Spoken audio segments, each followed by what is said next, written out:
guys have seen him at SF Sketchfest, and he runs a show every Thursday at Milk Bar. Give it up for Ben Kolina, everybody. Give it up.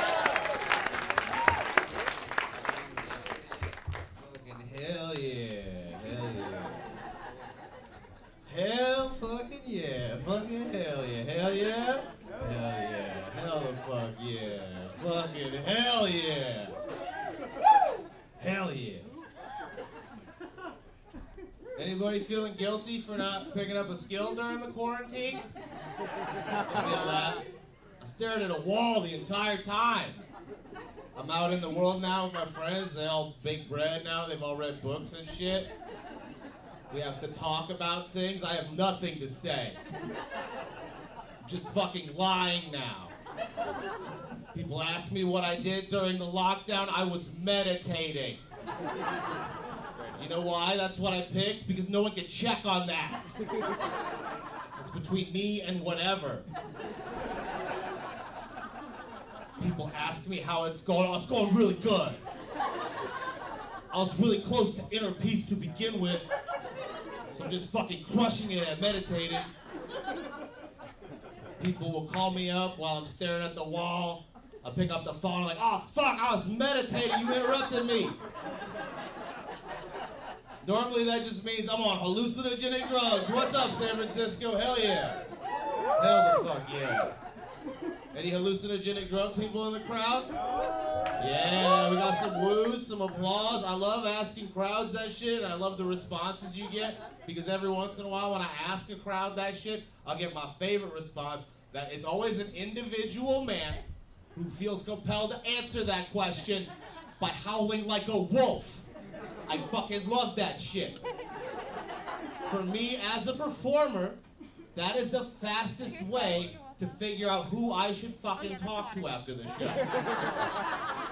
Wolf Howl Guy has the good shit. Already answered people questions with animal sounds. I would like to try that. Tried a hallucinogenic drug recently called salvia. Any fans? Woo! No, only one person. There usually aren't, though. There usually aren't. There never are. You're strange. I'm sorry.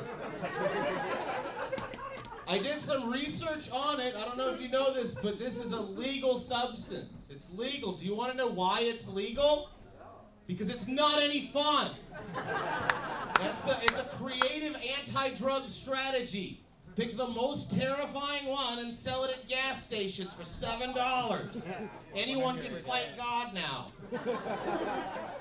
I tried it, so you guys don't have to. I'll give you the book report. It's a disassociative. That's fun. I need help doing that.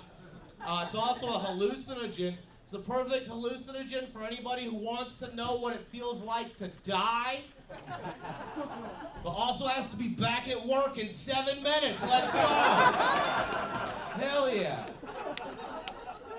That's a great way to microdose, right? Everyone's microdosing, right? San Francisco, that's how this city works now. Who's fucking microdosing? Yeah, I'm fucking microdosing. I love that shit. But I don't work in the tech industry, though. I do a lot of physical labor.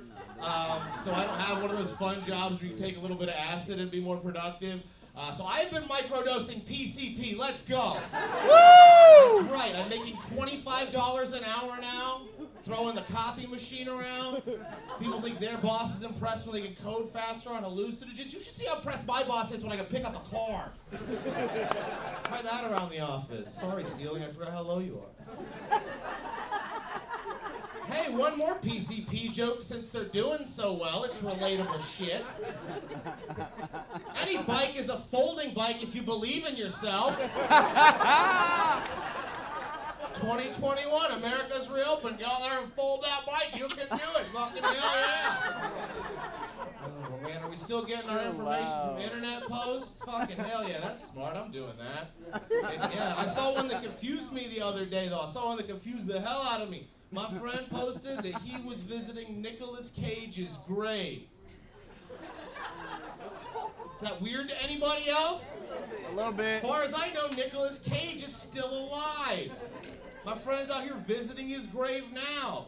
That's smart, actually. Beat the rush. I see the foresight in that. Get that camera in the camera roll, post it later. Death comes for everyone. I get it. But I'm trying to think about it from the other side. I'm like, how the fuck does Nicolas Cage, own a grave that he is not using. What is the story there? How does that work? I Googled it. He's just crazy and rich.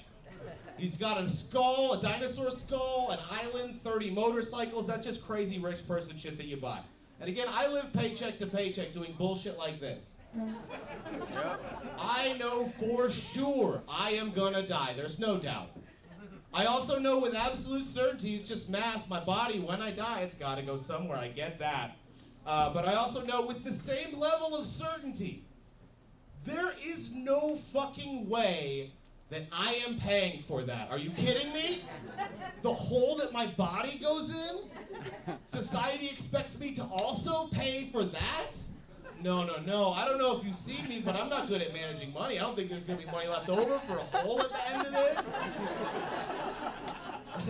I mean, you guys will all be still alive. You could dig it, right? Society? Crowdfund that shit. No, Honestly, I don't care. dude. Build a big old slingshot. Shoot my body into the ocean. See how much air it gets. But it did make me think, if I ever won the lottery and somehow I had grave money, the poor person inside of me would feel deeply compelled to get some living time use out of that shit. I'm not just gonna buy it now and then see it when I'm dead. Fuck it. If I'm buying it now, I'm fucking using it now. People would see me on a beautiful Saturday afternoon with a lawn chair and a cooler of beers, just out by my grave, throwing them back. People would walk by, they'd be like, "Hey, what are you doing?" I'd be like, "Pre-gaming." No. I'd take this thing for a spin later. It's a joke about death. We did it. Also a joke about poverty. 2 fun topics, 1 fun joke. Figured out a fun way to talk about poverty. Anybody familiar with shopping at a Ross? All right, so you fucking know that, right? People ask me sometimes, why do you choose to shop at Ross? And the answer is always the same. It's not a fucking choice. This is the only store I can afford. I wish I could go to a store that was clean, that had the things that I need. I have to go here and hope that they have the shit that I need. You walk in, retail debris comes up to your fucking hip. You just gotta kick your way through that shit. It's like Foreman grills, t-shirts, and roller skates and shit down there.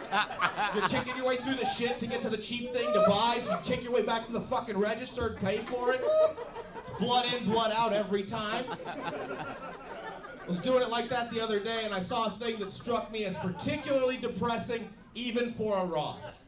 This particular Ross happened to be hiring. They had a sign up in the store. It said, "Ross, work where you shop." Holy shit, is that depressing. That sign did a thing that signs don't normally do. Up top, they offered you a job.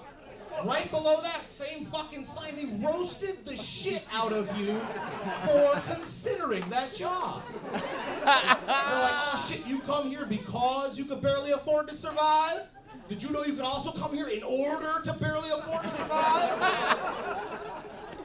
I think in the future, when they get more desperate for employees, they're gonna put up a new sign, and the new sign is gonna say, "Ross, you can fucking live here." There's a pile of clothes on the ground you can sleep in whenever you're tired. You work hard, you sleep, you wake up, but you never clean up that shit. It's supposed to look like that. People shop better after the fight or flight response gets triggered. All right, that has been my time. Thank you very much. Ben Kolina, keep it going, guys.